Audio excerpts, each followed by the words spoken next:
j'ouvre la porte et je trouve ma fille dans une mare de sang. Je me mets à hurler, j'essaie de lui faire du bouche à bouche, j'essaie de la ranimer. Peut-être que si j'étais pas allé travailler, il m'aurait égorgé dans mon sommeil. Mon fils est schizophrène paranoïde. Moi, dans ma tête, il est mort. Maintenant, c'est un monstre. Je lui ai pardonné qu'il ait tenté de me tuer, je lui pardonnerai jamais qu'il ait tué sa sœur. Bonjour, je m'appelle Philippe. Mon fils Alexandre a tué sa sœur Katia et a tenté de me tuer. Le 12 mars 2016, je suis allé travailler. C'était un chantier un peu compliqué. Je reviens à 16h30. Moi, j'arrive, je gare la voiture. Je vois une tache sur la baie vitrée. Je me dis, qu'est-ce qu'ils ont fait comme connerie? Ça doit être de la peinture ou un produit chimique où ils ont dû faire un truc. Voilà, je pense pas plus que ça. Je m'approche avant, je m'ouvre la porte. Et je trouve ma fille dans une mare de sang.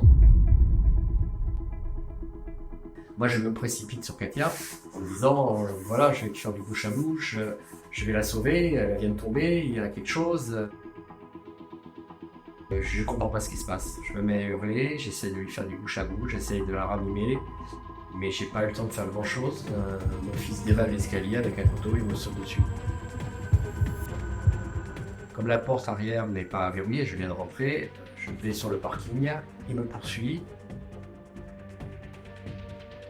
Moi j'ai mes chaussures de sécurité, donc je donne des grands coups de pied dans le couteau. Le voisin voit ça, il commence à repousser mon fils.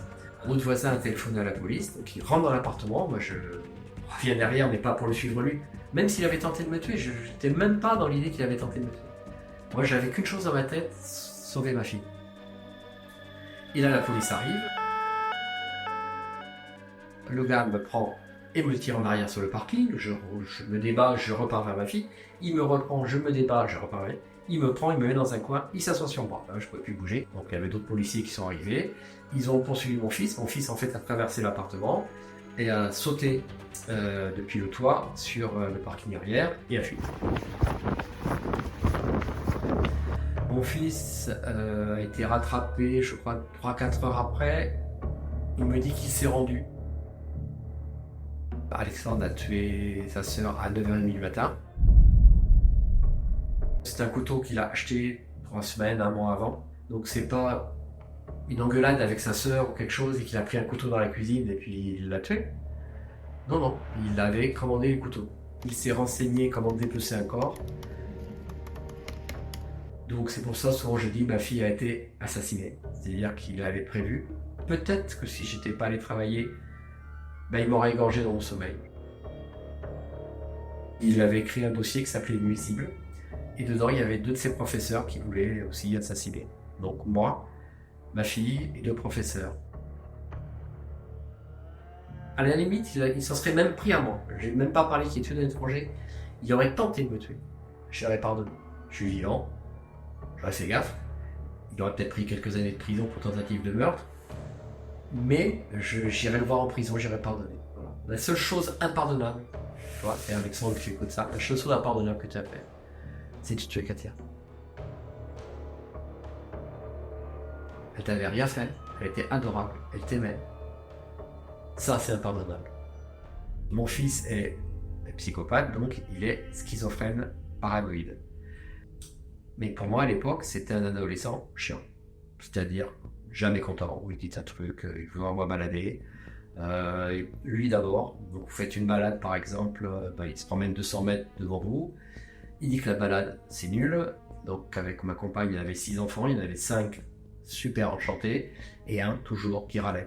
Mais pour moi c'était un adolescent chiant, comme plein.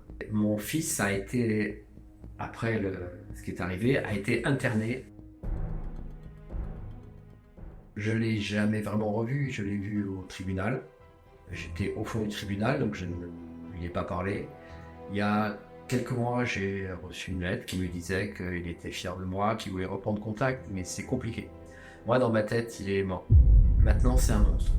Là, il a tué ma fille, et je suis aussi le père de la victime. Et je pense que ma haine de l'assassin est supérieure à l'amour que j'ai de mon fils. oubliez cette image quand il m'a sauté dessus, oubliez ma fille dans cette part de sang, cette image, je la vois. Je vais pas dire tous les jours, mais peut-être tous les 2 ou 3 jours. Un truc, je parle, et je revois cette image tout le temps, tout le temps, tout le temps. L'appartement où ça s'est passé n'a pas bougé. Le lit de ma fille dans le même état avec ses affaires, les livres et tout ça. Il y a des gens qui me disent c'est bizarre, il faut couper tout ça, j'en suis incapable. Et je serais même pas capable peut-être de donner l'ordre à des déménageurs de démonter le lit.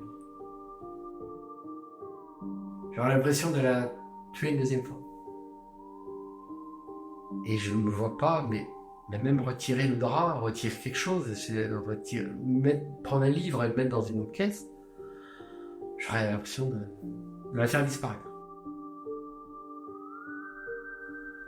Elle me manque à 300. J'ai envie de pleurer, mais elle me manque à 300. J'ai ma société, ça fait Katia Design.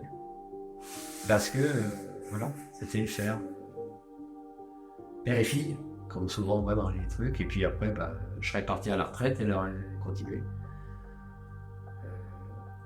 Non, elle me manque. Mais non. Je sais pas si elle me regarde. Si elle me regarde. Bon, ma chérie, je suis là et je t'aime toujours.